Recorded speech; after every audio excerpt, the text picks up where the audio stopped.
De'Aaron Fox is only a year removed from being considered one of the most promising young guards in the NBA. But then he had a disappointing 2021-22 season. Or did he? Fox showed a lot of promise throughout parts of the season, specifically when not playing with Tyrese Haliburton and while playing with Domantas Sabonis.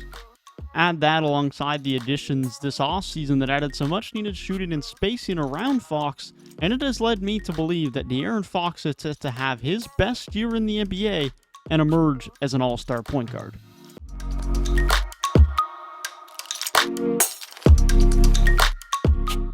Fox, as a whole, did have a disappointing 2021-22 season. His scoring, assists, and efficiency was down across the board compared to the previous year, with the start of the season being especially frustrating. But it is worth diving into the numbers to analyze some parts of Fox's season, when those good games occurred, and how those good games could become more replicable next season. De'Aaron Fox played the majority of the season with Tyrese Haliburton before he was traded at the deadline. But let's look into the games that Fox played without Tyrese. The games where Fox was the only true point guard in the starting lineup, or at the very least the only high-level point guard in the lineup, as Davion Mitchell did start some games. Now, I want to preface this by saying that I don't think Haliburton is a negative player. In fact, he's one of the best young point guards in the NBA. But that doesn't mean his fit alongside Fox was perfect. Fox played 20 games last year without Tyrese Haliburton, and let's just say this might be the best 20-game sample size ever in De'Aaron's career. Over 28 points per game, over 50% from the field, and nearly 40% from three-point range. And that's from a guard who is very athletic, one of the fastest in the league, great at getting to the rim, but not very efficient from three-point range. And again, to be clear, this is not a 5-game hot streak. This is a 20-game sample size, which isn't everything, but isn't completely insignificant when regarding a three-point shooting hot streak. There's no doubt he felt more comfortable and was more productive in a backcourt as the lead guard and the only lead guard.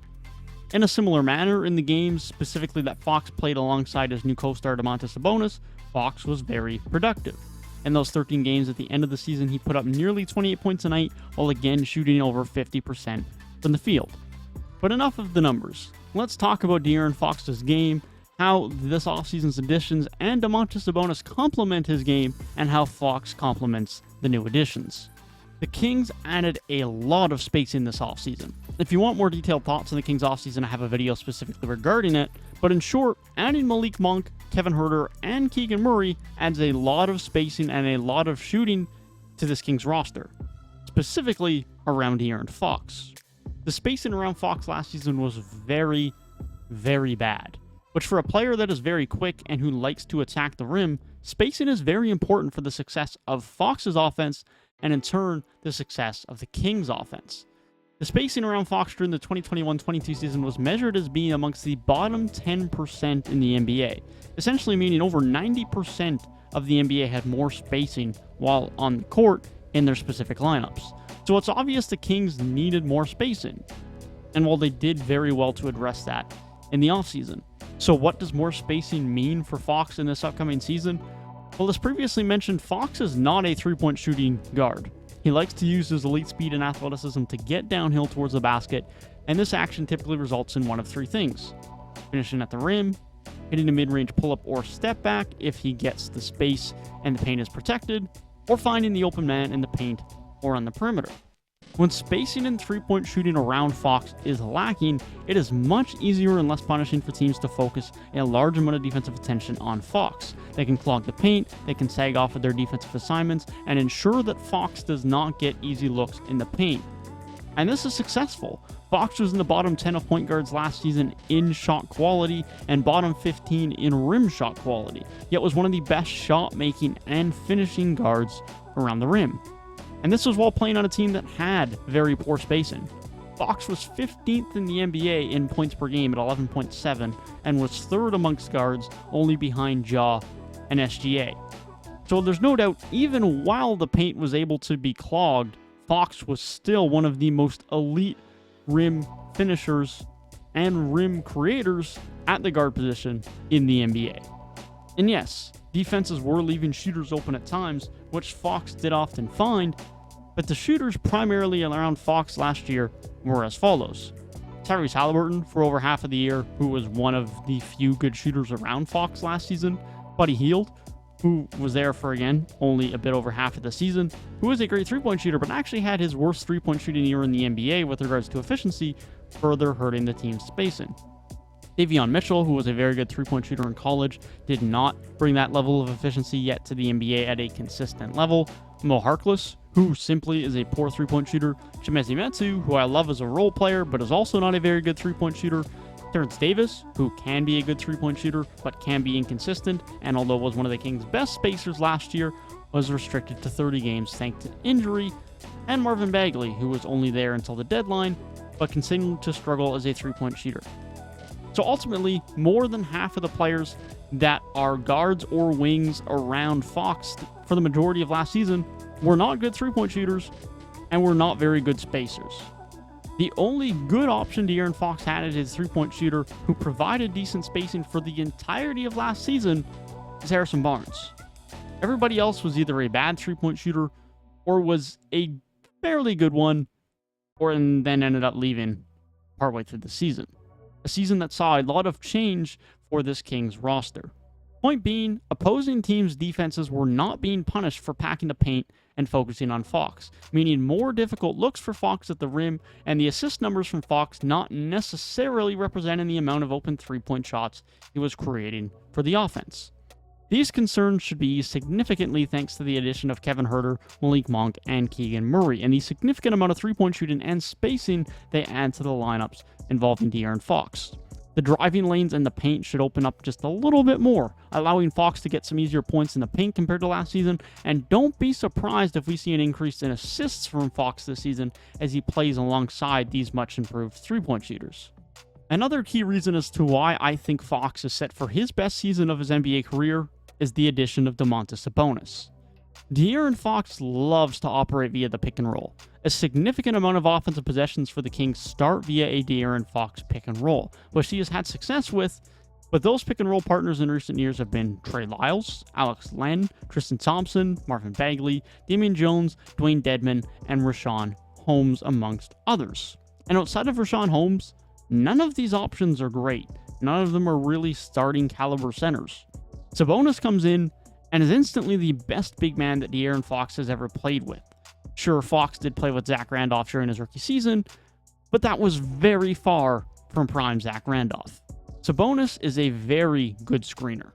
He is a big, strong man, and his screens create many driving lanes, and in Fox's particular case, many open mid-range pull-ups, or even some open threes for De'Aaron. Sabonis was second in the NBA in screen assists last season at 5.5 a night. Richaun Holmes, Fox's starting center for the majority of last season, was at 3.6. Now, that is not to say that Fox doesn't play some part in influencing those numbers, because Fox has to score for a Holmes to get these screen assists, but there's no denying that Domantas Sabonis is one of the best screeners in the game, and should allow De'Aaron Fox just a little bit more opportunity from the pick and roll. Sabonis also has much more scoring gravity and scoring ability than Richaun Holmes or any other big man that Fox has played with. Sabonis is a very good post scorer who leverages his size and strength to his advantage very well in the post, and will command great defensive attention from opposing teams when Fox and Sabonis enter the pick and roll. Teams have to respect the great scoring of Fox and Sabonis, not just of Fox. Alongside that scoring gravity is the playmaking ability of Sabonis, and although it may take time for this connection to become a strength in the Kings offense, Sabonis could create some offensive opportunities from Fox, from hitting open threes with passes out of the post, to backdoor cut opportunities for Fox as the defense focuses on Sabonis. So I hope now it is clear that the moves the Kings have made throughout the last 8 months were made with building around De'Aaron Fox in mind, and ensuring the core pieces of this roster complement their point guard.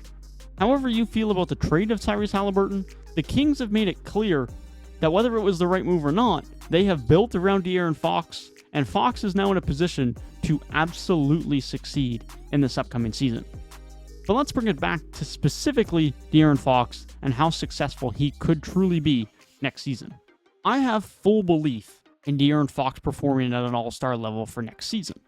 Whether he makes the All-Star team, well, that depends on who stays healthy and whether the Kings are good enough to be around 500 at the All-Star break. Fox is the best roster he has ever had around him, and I expect him to take full opportunity of it. Fox should continue to be one of the best guards at getting to and finishing at the rim. He's one of the fastest players in the league, has a good handle, and knows how to use the two in combination to get himself to the rim and create space for looks at the rim. Now, to be fair in respect to De'Aaron Fox's finishing, his right-hand finishing does leave something to be desired. His offhand finishing is not something he's ever gotten overly comfortable with, even to a point where at times he still forces a finish with his left hand when it should be made with his right. But at the end of the day, the man can score at the rim amongst the best in the NBA, so I can't be too critical of it. Fox continues to be a very underrated mid-range pull-up shooter. Fox's speed and great driving ability makes opposing defenders respect the drive on him, and in turn opens up some extra space in the mid-range. Fox gets a lot of his offense from these mid-range pull-ups and step-backs, which complements his driving game quite well. De'Aaron is not some elite playmaker, but he is a good one, and is about to have some of the best shooters around him, and in turn, I expect a significant increase in his assists throughout the upcoming season compared to the last one.